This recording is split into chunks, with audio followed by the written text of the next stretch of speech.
Baka kasi ganun talaga tunog ng MacBook noon. Bigla ako na, so this is how it feels to use a MacBook. Baka at the end of this video, baka hindi na ako mag-Windows laptop. I'll still go in the first place kahit hindi ako Mac user. Bakit ganun? Ba't ako nagagandahan dito sa MacBook Neo na ito? Please enlighten me if someone's still playing games on Mac. When I tried this MacBook Neo, para bang what more kung susubukan ko yung MacBook Pro? Baka lumipat ako ng laptop, wag naman sana. Yung kaluluwa ko biglang nahatak ng konti ni Apple. Good morning, good afternoon, good evening. This is Tito Dustin. And I think you already know kung ano ang hawak ko dito. Well, para sa iba, this is the Apple MacBook Neo. This is yung isa sa mga pinakabagong model ni Apple. And not just the latest model, this is actually their cheapest variant. As we know for MacBooks, they have this MacBook Air and MacBook Pro. They tend to be more pricey. But this one, ginawa nila ito for an affordable price. You know, at this very moment na tumataas yung mga presyo ng mga laptops dahil sa mga memory and let's say something to do with the gas. But habang tumataas yung mga prices ng mga Windows or yung mga ibang laptop, this MacBook is isa sa mga pinakamababang presyo. And about the price, no, this 256 variant is around mga 40,000 but here in Laptop Factory is around 39,000. While the 512 SSD storage is around mga 47,000 but here in Laptop Factory is only around 45,000. But we're not gonna do a full vlog on this Apple MacBook Neo because I'm pretty sure that most of you already know the specification of this MacBook Neo. Now, it comes with 4 colors, by the way. It comes with a silver, indigo, blush, and what I have here is the citrus. Ang gagawin natin, since we're not gonna do a full review, what we're gonna do, is it worth it for a 40 to 45,000? Now, ang magandang comparison na dito, mas okay ba ito compared sa mga Windows laptop na kasing presyo niya? So tara, tingnan natin kung sino yung mga contender nitong MacBook Neo dito sa Laptop Factory. On the left contender, weighing 1.6 kg with an i9 13th generation HK with a 16 gig of memory and a 512 SSD, 15.6-inch Full HD, we have Tecno MegaBook K15 with a price point of 45,000. And for my right side, with a weight of 2 kilograms, the processor of i5 13 Gen H with an 8 gig memory with a 512 SSD and with an NVIDIA RTX 3050 16-inch, we have Asus VivoBook 16X.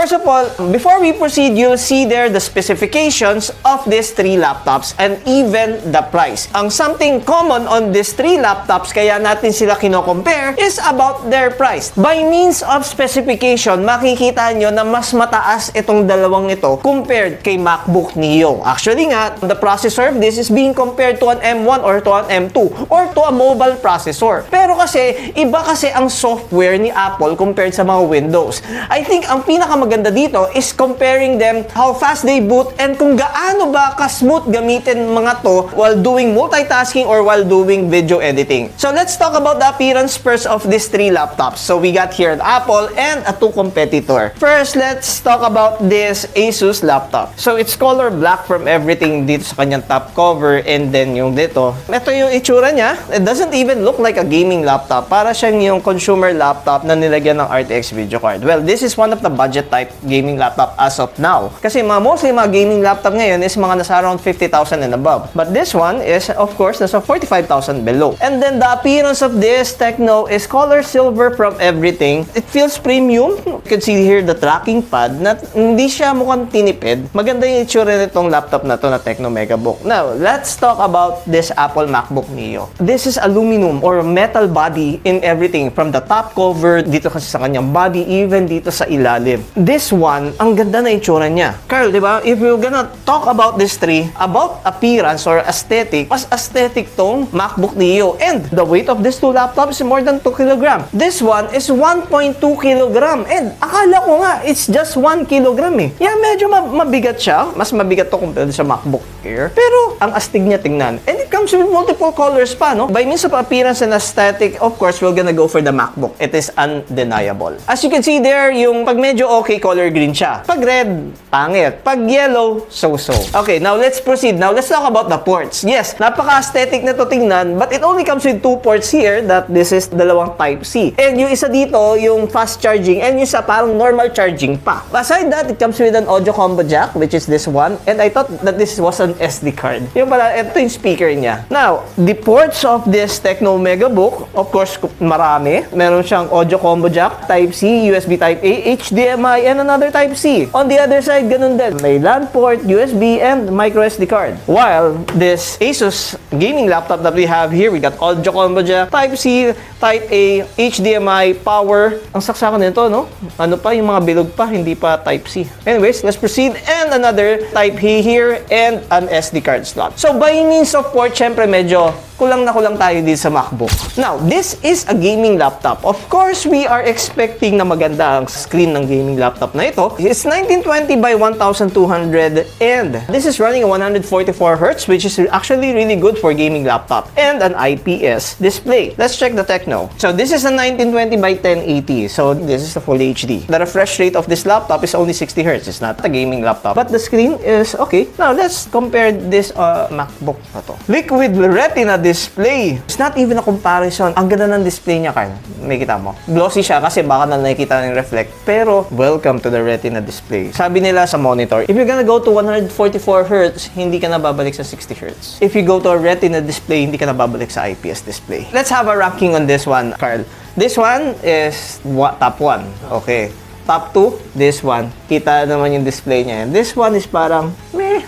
So, for the screen display, first is this MacBook, followed by the Asus gaming laptop, then the Tecno Megabook. Okay, for the keyboard feels on this one, the Windows laptop that I have here are backlit keyboard. Si MacBook Neo, hindi siya backlit keyboard katulad ni MacBook Air or ni MacBook Pro. So, that's already a plus point for the Windows laptop that I have. And these two Windows laptop, since these are 15-inch, it comes with Alpha numpad. However, naman kasi sa MacBook Pro, even that's a 15 or 16-inch, wala talaga silang numpad. How about the feeling of typing on this MacBook Neo? It's actually okay. It doesn't look like premium, pero hindi naman mukhang tinipid. For the Asus VivoBook, mas maano yung travel distance niya compared dito sa MacBook Neo. And for this Tecno, medyo mas maiksi ang kanyang travel distance and kind of smudgy. Hindi katulad nitong MacBook and this Asus VivoBook. If I'm gonna rank about the keyboard, well, first of all, I'm gonna go for the Asus VivoBook because it's already a backlit keyboard and medyo okay ang travel distance. Marinig niyo yung clicky sound niya. For the second place, I might go for this MacBook Neo. Even though the backlit keyboard itong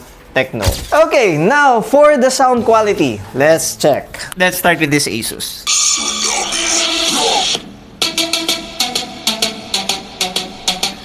Well, comparing this to a standard laptop, medyo okay naman ang sounds nito, di ba? Now, let's check on this Tecno i9.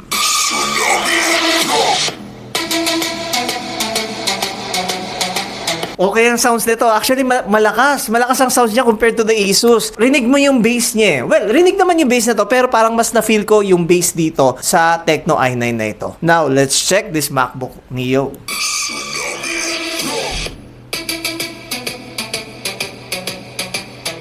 Yes, malakas ang sounds nitong Tecno Megabook i9. But comparing on this one, hindi ganun kalakasan compared to the Tecnobook i9. Pero, nandoon yung sound quality niya. Yung pagkabuo niya, crispy, but the bass is there. Actually, maganda yung sounds niya. Hindi siya halatang yung mumurahing laptop. Baka kasi ganun talaga tunog ng MacBook noon. Bigla ako na, so this is how it feels to use a MacBook. Baka at the end of this video, baka hindi na ako mag-Windows laptop.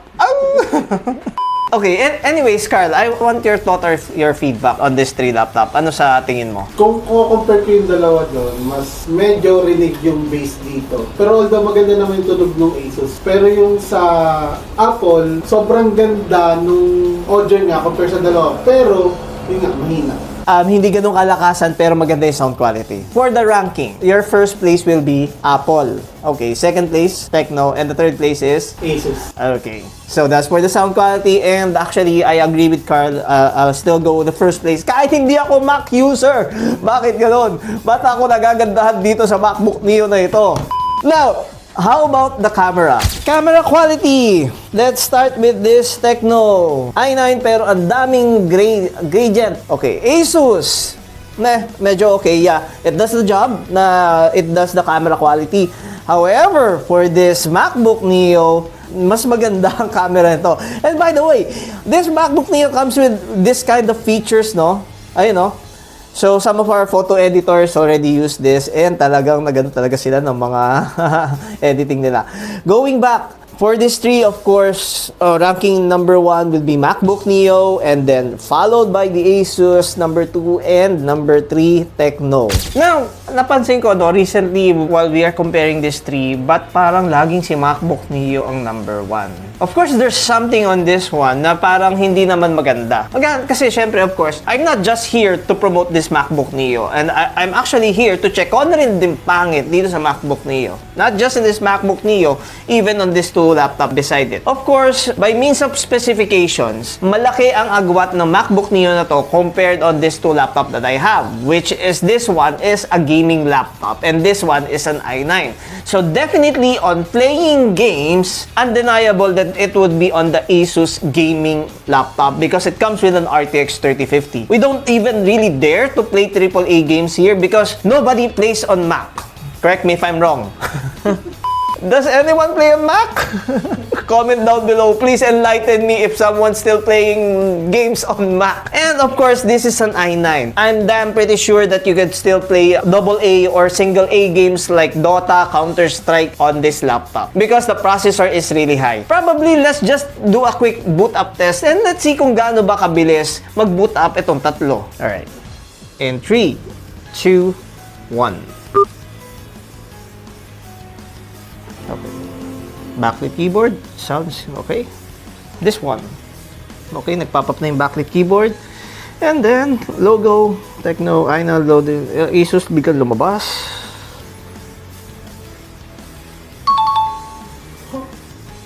First, is it the first? And then, second, and the third. Surprisingly, this is an i9.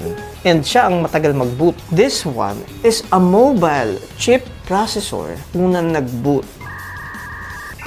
Grabe talaga ang operating system na Apple. For the Asus and for the MacBook Neo, we started at 80%. While for the Tecno, we started at 100%. We tried to test it in 2 hours kasi kinulang kami ng oras eh. But here are the results. Now, for the Asus, in 2 hours, it went down to 26%. That's roughly around 54%. So what do you expect? It's a gaming laptop. For the Tecno i9, from 100%, it went down to 63%. That's roughly around 37%. And this is an i9. For the MacBook Neo, starting from 80, it went down to 46%. That's roughly around 34% consumption. For the battery consumption, of course, number 1 pa rin si Neo. But surprisingly, si Tecno, which is an i9 that should be juicing up more power, it only consumed 37%. Close to Neo. And then followed, of course, by this gaming laptop. Of course, let's not forget about the upgrades.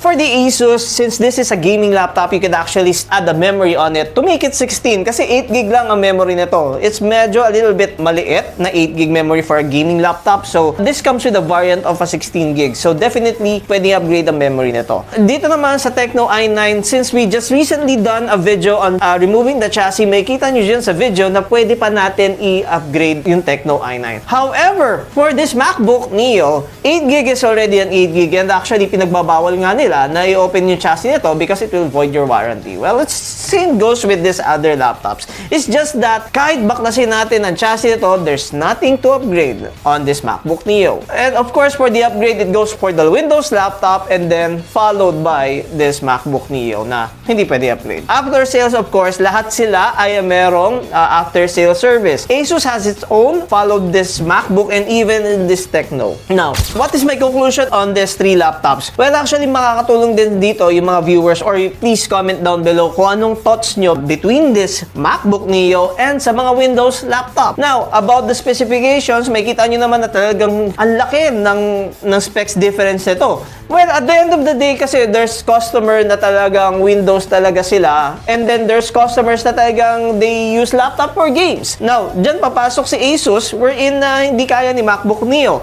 And then if you're looking high processor, high rendering, or whatsoever, dyan naman papasok si Tecnobook i9. But if you're a student and you want the Apple Tecno system, of course, ang bagay sa inyo, itong MacBook Neo. But I hope this comparison ay nakatulong sa inyo.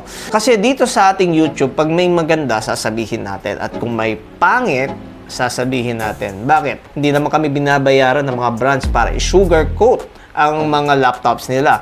We sacrifice our own laptops, binibili namin sa kanila para gumawa ng content. At least bago kayo pumunta dito, alam nyo na kung ano bibili nyo sa amin. Comment lang kayo dyan kung ano yung mga suggestions na gusto nyo. This is Tito Dustin. Have a good day. Bye-bye. Oh, Mac, ano na ako? I'm a Mac user na.